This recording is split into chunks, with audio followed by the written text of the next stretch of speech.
നബി സല്ലല്ലാഹു അലൈഹി വസല്ലമ ആകാശത്തേക്ക് തന്റെ കൈ വിരൽ ഇങ്ങനെ ചൂണ്ടുകയാണ്. എന്നിട്ട് അല്ലാഹുവിനെ മേലോട്ട് നോക്കിയിട്ട് റസൂലുള്ള ചില ദിക്റുകളും ചില ദുആകളൊക്കെ പറയുന്നുണ്ട്. അല്ലാഹുമ്മ ഗ്ഫിർ ലഹു, അല്ലാഹുമ്മ റഹ്മഹു.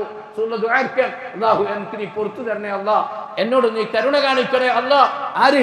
മുഹമ്മദ് റസൂലുള്ളാഹി സല്ലല്ലാഹു അലൈഹി വസല്ലം. ലിയഗ്ഫിറ ലകല്ലാഹു മാ തഖദ്ദമ മിൻ ദംബിക് വമാ തഅഖർ. മുൻപിൻ പാപങ്ങളെല്ലാം പൊറുക്കപ്പെട്ട റസൂൽ പുറത്തു തരണേ അല്ലാഹ്. അല്ലാഹുമ്മ റഫീഖൽ അഅല. പടച്ചോനെ നിന്റെ അടുക്കലുള്ള ഉന്നതരായ കൂട്ടുകാർ, പ്രവാചക ശൃംഖലയിലെ 1.25 ലക്ഷത്തോളം അമ്പിയാക്കൾ, അവരോടൊപ്പം എന്നെ ഇന്ന് ചേർക്കണേ അല്ലാഹ്. നബി സല്ലല്ലാഹു അലൈഹി വസല്ലം തങ്ങളുടെ ദുആയാണ്. പിന്നീട് മേൽപോട്ട് ചൂണ്ടിയ ആ കൈ ഉണ്ടല്ലോ പ്രിയമുള്ളവരെ, നിശ്ചലമായി താഴേക്ക് വീഴുകയാണ്. സഹാബത്തിന് ഉൾക്കൊള്ളാൻ കഴിഞ്ഞില്ല. പ്രവാചക പത്നി ആയിഷ റളിയല്ലാഹു അൻഹ മുഖം പൊത്തി കരയുകയാണ്. പ്രവാചകന്റെ കരളിന്റെ കഷ്ണമായ ഫാത്തിമത്തു സഹ്റ, സുബ്ഹാനല്ലാഹ്, എന്റെ ഉപ്പ ജിബ്രീലെ ഇനി ഇങ്ങോട്ടേക്ക് വരേണ്ടതില്ല, വഹീദ അവസാനിച്ചിരിക്കുന്നു, അല്ലാഹുവിന് ഉത്തരം നൽകി എന്റെ വാപ്പ പോയിരിക്കുന്നു എന്ന് പറഞ്ഞ് ഫാത്തിമത്തു സഹ്റ ഹിത്അതു കബദി, റസൂലുള്ളാഹിന്റെ കരളിന്റെ കഷ്ണം കരയുകയാണ്. സഹാബത്ത് സ്തബ്ധരായി. വിവരം പുറത്തറിഞ്ഞു. ഉമർ റളിയല്ലാഹു അൻഹുവിനെ പോലെയുള്ള സഹാബത്തൊന്നും മരണ വാർത്ത ഉൾക്കൊള്ളാൻ കഴിയാതെ നിയന്ത്രണം വിട്ടു നിൽക്കുകയാണ്. സ്ഥലത്തില്ലാതിരുന്ന അബൂബക്കർ സിദ്ദീഖിനെ ആളുകൾ പോയി വിവരമറിയിച്ചു. അതെ, ആലിയ എന്ന് പറയുന്ന ഒരു പട്ടണത്തിലുള്ള അബൂബക്കർ സിദ്ദീഖ് ഓടി കിതച്ചുകൊണ്ട് റസൂലുള്ളാഹിന്റെ അടുക്കൽ വന്നു. എന്നിട്ട് മുഖത്തിട്ടിരിക്കുന്ന തുണി നീക്കിയിട്ട് നബി തങ്ങളോട് പറഞ്ഞു, എന്റെ കൂട്ടുകാരൻ പോയല്ലോ, എന്റെ ആത്മമിത്രം പോയല്ലോ. 2 വർഷത്തിന്റെ വ്യത്യാസത്തിൽ റസൂലുള്ളാഹിന്റെ കളിക്കൂട്ടുകാരനാണ് അബൂബക്കർ സിദ്ദീഖ് റളിയല്ലാഹു അൻഹു.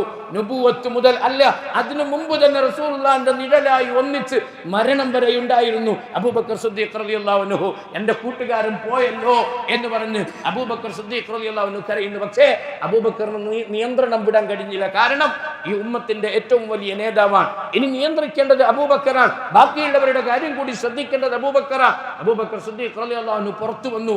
ഉമർ റളിയല്ലാഹു അൻഹു തലങ്ങും വിലങ്ങും നടക്കാൻ, വാള് കയ്യിലുണ്ട്. ആരെങ്കിലും നബി തങ്ങളുടെ മരണത്തെ കുറിച്ച് പറഞ്ഞാൽ അവനെ ഞാൻ അറുത്തിടും എന്ന് പറഞ്ഞ് സംസാരിച്ചുകൊണ്ടിരിക്കുകയാണ്. പള്ളിയുടെ മിമ്പറിൽ കയറി അന്നൊരു പ്രസംഗം നടത്തി. അന്ന് അബൂബക്കർ സിദ്ദീഖ് റളിയല്ലാഹു അൻഹു ഓതിയ ആയത്താണ് ഇന്ന് ഞാൻ നിങ്ങളെയും ഓതിക്കേൽപ്പിച്ചത്. ഏതാണ് ആയത്ത്?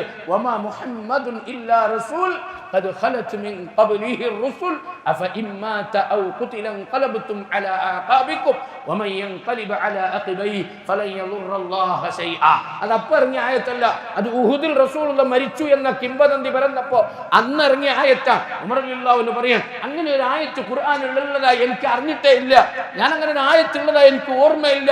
ആ മിമ്പറിൽ നിന്ന് അബൂബക്കർ സിദ്ദീഖ് റളിയല്ലാഹു അൻഹു ആ ആയത്ത് ഓതിയപ്പോ എന്റെ കാലുകളുടെ ശക്തിയൊക്കെ ക്ഷയിച്ചു പോയി. ഞാൻ ഭൂമിയിലേക്ക് അങ്ങനെ തന്നെ താന്നുപോയി, ഐസ് പോലെ ഉരുകിപ്പോയി. ആരെ പറയാണ്? ഉമർ റളിയല്ലാഹു അൻഹു പറയാൻ, ഞാൻ ഉരുകിപ്പോയി. റസൂൽ ഒരു പ്രവാചകൻ മാത്രമാണ്. മുഹമ്മദ് സല്ലല്ലാഹു അലൈഹി വസല്ലം ഒരു ദൈവദൂതൻ മാത്രമാണ്. ഒന്നുകിൽ മരിക്കും അല്ലെങ്കിൽ കൊല്ലപ്പെടും. ആ രംഗത്ത് നിയോഗിക്കപ്പെട്ട നബിമാരുടെ ഒക്കെ അവസ്ഥ എങ്ങനെയാണ്? ഒന്നുകിൽ മരിച്ചിട്ടുണ്ട് അല്ലെങ്കിൽ കൊല്ലപ്പെട്ടിട്ടുണ്ട്. ഒരു നബി മരിച്ചു എന്ന് വിചാരിച്ചിട്ട് നിങ്ങൾ ആരും ഇങ്ങനെ ആക്കാൻ പാടില്ല എന്ന അർത്ഥത്തിലാണ് ഖുർആനിൽ ആയത്തിറങ്ങിയത്. പ്രിയമുള്ളവരെ, ആ ആയത്ത് ഓതിക്കേട്ടപ്പോൾ സഹാബത്ത് കാര്യങ്ങൾ മനസ്സിലാക്കി. ഒന്നുകൂടി വിശദീകരിച്ച അബൂബക്കർ, മൻ കാന യഅബുദു മുഹമ്മദൻ ഫഇന്ന മുഹമ്മദൻ ഖദ് മാത്. നിങ്ങൾ മുഹമ്മദ് നബിയാണോ ആരാധിച്ചിരുന്നത്? ദാ മുഹമ്മദ് നബി മരിച്ചിട്ടുണ്ട്.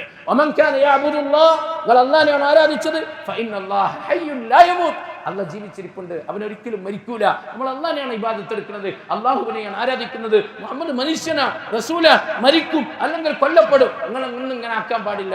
സഹാബത്ത് മരണവാർത്തയും വിവരവും ഉൾക്കൊള്ളുകയാണ്. പ്രിയമുള്ളവരെ, ഇതൊക്കെ നടന്നത് പരിശുദ്ധമായ ഈ ഒരു സമയത്തും ഈ ഒരു നേരത്തുമാണ് എന്ന് നമ്മൾ മനസ്സിലാക്കണം. നമ്മെ സംബന്ധിച്ചിടത്തോളം ആ മരണവാർത്ത എപ്പോഴും വായിക്കേണ്ടതാണ്. ആ മരണത്തിന്റെ ചരിത്രം എപ്പോഴും ഓർക്കേണ്ടതാണ്. റസൂൽ പറഞ്ഞു, നിങ്ങൾക്ക് എന്തെങ്കിലും മുസീബത്ത് ഉണ്ടെങ്കിൽ എന്റെ മരണത്തെ കുറിച്ച് നിങ്ങൾ ഓർത്താൽ മതി, നിങ്ങളെ മുസീബത്ത് നിങ്ങൾക്ക് ചെറുതായി തോന്നും. ലോകത്തെ ഏറ്റവും വലിയ മുസീബത്ത് എന്റെ മരണമാണ്. അഅ്ലമുൽ മസായിബ്, മുസീബത്തുകളുടെ കൂട്ടത്തിൽ ഏറ്റവും വലിയ മുസീബത്ത് ലോകത്ത് സംഭവിച്ചത് അതെന്റെ മരണമാണ്. അതുകൊണ്ട് നിങ്ങൾക്ക് എന്തെങ്കിലും മുസീബത്ത് വരുമ്പോ എന്റെ മരണത്തെ കുറിച്ച് നിങ്ങൾ ഓർത്തോളീൻ, നിങ്ങൾക്ക് നിങ്ങളുടേത് ചെറുതായി തോന്നും എന്ന് റസൂലുള്ളാഹി സ്വല്ലല്ലാഹു അലൈഹി വസല്ലം.